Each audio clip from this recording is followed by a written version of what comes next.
économiques et sociaux pour nous avoir réunis aujourd'hui à l'occasion de la journée internationale de la migration.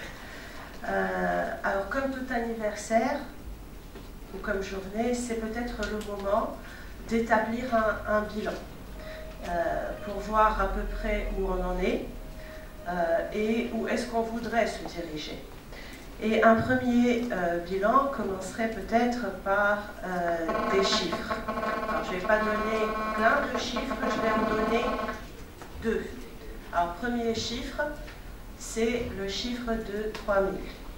Il y a eu cette année, en 2015, 21e siècle, 3000 personnes qui sont mortes dans la Méditerranée, femmes, hommes, enfants, de quelques mois à plus de 60 ans. C'est un chiffre qui ne peut pas nous laisser, pour le moins qu'on puisse dire, indifférents. Parce que ce n'est pas uniquement des statistiques, parce que quand on dit 3000 personnes, c'est 3000 vies, c'est 3000 histoires qui auraient pu être. C'est 3000 rêves qui ont été brisés en Méditerranée. C'est d'autant plus choquant pour nous, peuples de la Méditerranée, que nous considérons dans notre imaginaire le plus profond que la mer Méditerranée est nourricière, que c'est là où prend la vie, c'est elle qui nous nourrit, c'est elle qui nous rassemble, et la voir transformée en cimetière, ça nous choque. Donc voilà le premier chiffre qu'on ne peut pas, dont on ne peut pas ne pas faire mention dans une journée comme aujourd'hui. Deuxième chiffre, et c'est l'Agence des Nations Unies pour les réfugiés qui le donne dans ses statistiques de cette année. Donc il y a eu 515 000 réfugiés et migrants qui ont emprunté les voies méditerranéennes, les voies maritimes méditerranéennes dans des conditions périlleuses, dont 54% sont des réfugiés syriens. Donc ça, c'est les chiffres, disons, vers l'Europe. Donc plus d'un demi-million de migrants vers l'Europe, dont plus de la moitié en réfugiés syriens, mais il y a également des Afghans, des Irakiens, donc des peuples qui fuient chez eux la guerre. Ça, c'est peut-être le premier moment, pas un constat, parce qu'on pourrait également parler d'autres chiffres.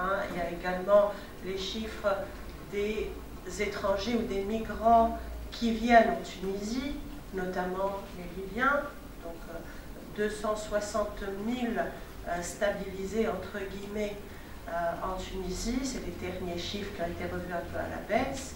C'est également 700, d'après l'OIM, c'est peut-être les statistiques, peut-être qu'elles sont plus élevées parce que certaines ONG donnent des chiffres plus élevés, 700 réfugiés syriens. Et nous n'avons pas encore de données claires et de statistiques claires sur un nouveau phénomène qui est celui d'arrivée, enfin nouveau relativement, de migrants subsahariens en Tunisie, que ce soit pour résider chez nous, mais le plus souvent pour penser à partir vers les pays de l'Union européenne. Donc, voilà, pour le constat, je pense que on peut se contenter, disons, de ces chiffres marquants. Maintenant, essayons de voir pourquoi. Pourquoi est-ce que nous en sommes là? Pourquoi, c'est, je pense, clair, ça a été débattu et présenté par mes amis avant moi. Donc, c'est en gros, quelque part, ces personnes ont été chassées, pour la plupart d'entre elles, par les guerres, par les conflits. Je n'irai pas du pourquoi les guerres, pourquoi les conflits, on l'a vu tout à l'heure avec Madame Vergia, dont je partage entièrement, donc elle l'a vu. Donc effectivement, ce sont des guerres, c'est des misères, c'est aussi le manque de perspective pour des jeunes de chez nous qui ne se voient pas, continuons, ne voient pas d'avenir, de perspectives plaisantes dans leur pays, qui fait qu'on est obligé de partir dans ces conditions. Je ne parle pas parce que c'est notre droit de partir dans n'importe quelle condition, mais pas dans celle-ci, pas en mettant nos vies en danger. Donc ça ne peut être que des causes qui sont encore plus terribles que les conditions dans lesquelles ces pauvres migrants partent, qui les poussent à partir. Donc soit ils ont peur pour leur vie, ou la vie de leurs proches, de leurs parents, et c'est le cas de ceux qui sont bombardés, qui vivent les conflits au quotidien, mais ça peut être également la misère, le manque de travail et le manque de perspective, donc les gens finissent. Alors, aujourd'hui, que faire face à cette situation? Alors, tout d'abord, un constat clair, quand on parle de migration, ça ne touche pas un pays, ça touche au minimum 2 pays qui seraient, ou 2 régions, donc celle dont on parle et là où on veut aller. Et si on veut être plus global, en général, ça va toucher, dans le cas qui nous intéresse, toute une région qui est la région, peut-être, puisqu'on parle du Sud, hein, je ne dis pas que la migration s'arrête là, mais donc du Sud et les pays européens. Donc, quand on a un phénomène, quand on regarde quelque chose où il y a plusieurs parties prenantes, donc pour résoudre le problème, et là, le problème, il faudrait que j'insiste sur ce point, c'est pas le fait de migrer, c'est pas ça le problème, c'est le fait de migrer dans ces conditions qui est un problème. Et donc, pour répondre à cette problématique, donc il faudrait qu'il y ait une stratégie globale, donc entre les pays de l'Union européenne, donc l'Union européenne et les pays membres, et les autres pays des autres régions que l'Union européenne qualifie de pays de voisinage et qui, dans sa politique européenne de voisinage, donc dans sa dernière version, donc celle qui a été annoncée le 18 novembre, donc on parle de voisins de voisins. Dans cette communication, on parle aujourd'hui de voisins de voisins. Donc en fait, la stratégie, et là peut-être que nous sommes d'accord avec, c'est que la stratégie doit être globale. Alors maintenant, sur comment elle doit être globale? Elle doit être globale, mais elle doit être mue par une vision de solidarité, d'entraide, et elle doit être basée sur des valeurs humaines et non pas sécuritaires. C'est ça la base. Donc aujourd'hui, malheureusement, ce qu'on voit encore dans la nouvelle politique européenne de voisinage, et là je rejoins mon collègue Lamy, si on peut dire entre guillemets qu'elle est nouvelle, parce qu'il n'y a pas eu grand-chose de changé au sein de cette politique européenne de voisinage. Donc en fait, la vision sécuritaire continue à être très présente dans cette politique européenne de voisinage. Alors que ce que nous voulons, en tant que défenseurs des droits humains, en tant que pays et peuple qui adhérons à la même compréhension des valeurs humaines, qui sont des valeurs partagées et qui ne sont pas des valeurs de l'Europe.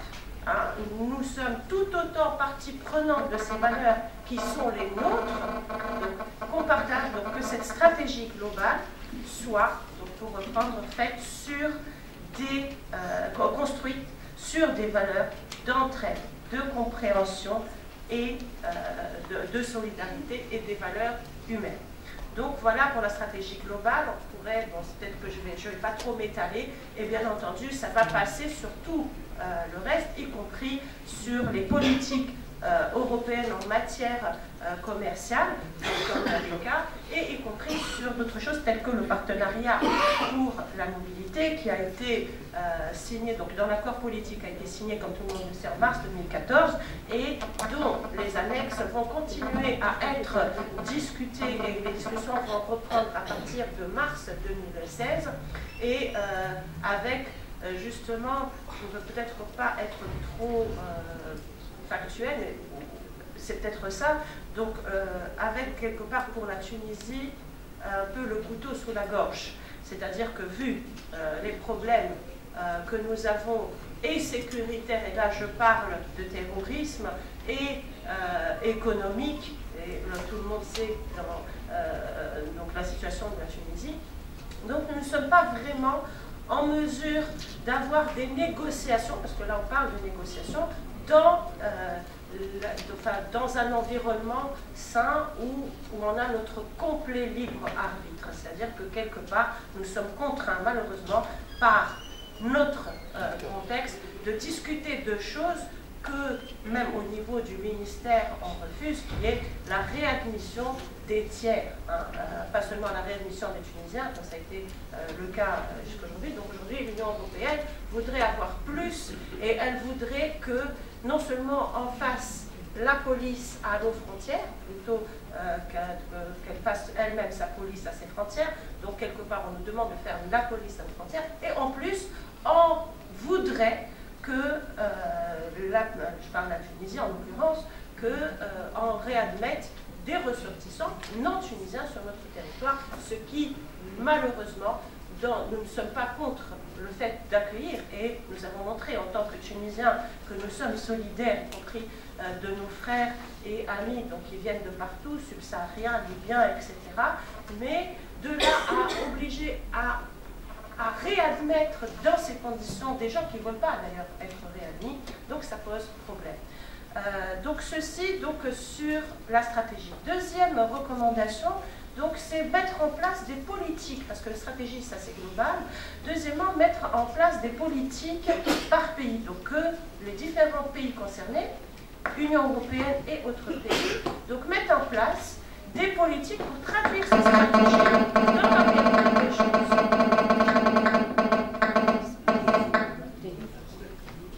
Donc, dans la réalité, pour les rendre effectives, donc, il faut mettre en place donc, des politiques, des mécanismes et des moyens financiers, administratifs, etc., pour que cette stratégie soit effective. Sachant qu'aujourd'hui, si l'Union européenne, par exemple, signe un partenariat pour la mobilité, donc ceux qui octroient les visas à la fin, ce n'est pas l'Union européenne, c'est les pays membres. Voilà. Et donc, qu'à côté tunisien, je prends le cas tunisien, on a aussi ce problème au niveau politique, puisque si on prend le dossier des migrants, on va les trouver dispatchés entre le ministère des Affaires étrangères, le ministère des Affaires sociales, le ministère de l'Intérieur, le ministère de la Justice, et j'en passe. Donc ce flou artistique dans lequel on conçoit les politiques, que ce soit du côté européen ou du côté des pays autres, donc, et là je parle encore une fois de la Tunisie, donc ça mérite, donc on doit revoir entièrement ces politiques. Troisième chose, donc c'est intégrer réellement la société civile en tant que partie prenante, donc dans tout ce processus pour suivre toutes ces questions migratoires. Donc aussi bien au niveau législatif, qu'on nous permette de voir, de suivre, de donner un avis réel, que ce soit au niveau de la mise en pratique, qu'il y ait un peu plus de transparence, donc des deux côtés, au côté de l'Union européenne et du côté tunisien, qu'on sache de quoi on parle, et qu'on nous donne des indicateurs, sachant qu'aujourd'hui, et je reviens encore une fois à l'appel, on est en train de remettre en question les processus d'évaluation classiques. Aujourd'hui, on parle d'évaluation, revoir les évaluations, donc évaluation régionale et spécifique. Moi, je me demande ce que ça veut dire exactement. Est-ce que jusqu'à aujourd'hui, il y avait des rapports qui étaient plus ou moins publics, auxquels on pouvait accéder pour suivre certaines choses? Aujourd'hui, si on remet en question ces instruments-là, comment nous, société civile, puissions accéder à l'information, donc ça touche à notre droit à accéder à l'information pour réellement suivre. Et enfin, donc toujours dans le même ordre d'idée, il faudrait qu'on ait des indicateurs clés. Quand on dit, par exemple, faciliter les visas, c'est bien bon, on les facilite auprès de qui? Pourquoi est-ce qu'on n'aurait pas des statistiques pays par pays, nombre de visas octroyés 2015, 2014, 2016, par... Pourquoi ils ne sont pas publics? On les a, mais ils ne sont pas publics. Donc les rendre publics et en même temps nous permettre de suivre d'une manière encore plus pointue. C'est-à-dire que ces visas-là, ils bénéficient à qui? Est-ce qu'ils bénéficient uniquement, donc donnez-nous par catégorie socio-professionnelle, etc. On sait qu'aujourd'hui, au niveau de la nouvelle PEV, on encourage le départ des étudiants. Et j'en ai fini. Donc des étudiants. Donc quelque part, c'est vrai, on va encourager le départ de nos cerveaux. Donc pour qu'on soit encore, je ne suis pas contre, hein, c'est leur droit, mais il faudrait qu'à côté des étudiants, il y ait des travailleurs et qu'on nous donne des statistiques pour qu'on puisse suivre un peu sur le terrain, un peu donc ce qui se fait au niveau des pays. Et voilà, j'espère qu'on se reverra l'année prochaine tous, en 2016, à cette même journée. Et j'espère que la statistique des morts en Méditerranée serait de 0. Merci. Je m'excuse, j'ai le chiant de couper les intervenants lorsqu'ils dépassent leur temps de parole. Mais merci de nous avoir rappelé que cet espace méditerranéen, cet espace qui nous a été...